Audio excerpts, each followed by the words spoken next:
再来看台中市刑事接到检举，讲有人刊广告，讲是要卖冰淇淋的，寄来煞是毒品的咖啡包。警方是发动搜索，抓到3个人，查扣900包的毒品，佮现金140万。专案是依照违反毒品危害防治条例移送侦办。拿下，拿下，拿下！警方夜冲冲入这间透天厝，内底嫌犯看到警方讲入来，哪像阁想要打电话通知共党的。不要手机，不要手机，不要手机，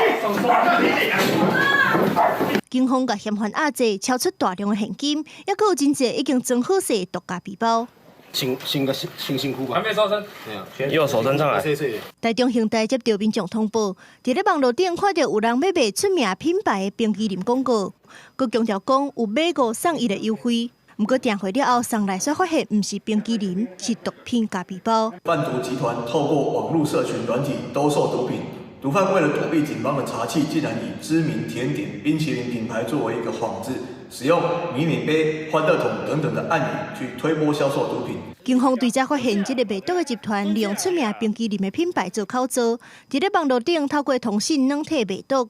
顺线追查了后，锁定嫌犯的徛家，分做2波行动攻入去，超出140万的现金，也有111包的毒咖啡包。全案讯后依违反毒品危害防治条例，移请台中地检署侦办。非法制造、贩卖毒品者，最重可处7年以上有期徒刑，并科新台币1000万元以下罚金。警方抓到姓林、姓张、姓何3嫌犯，依照毒品危害防治条例上班。检方认定犯罪重大，甲法院申请羁押。目前3个人拢已经收押。公司新闻综合报道。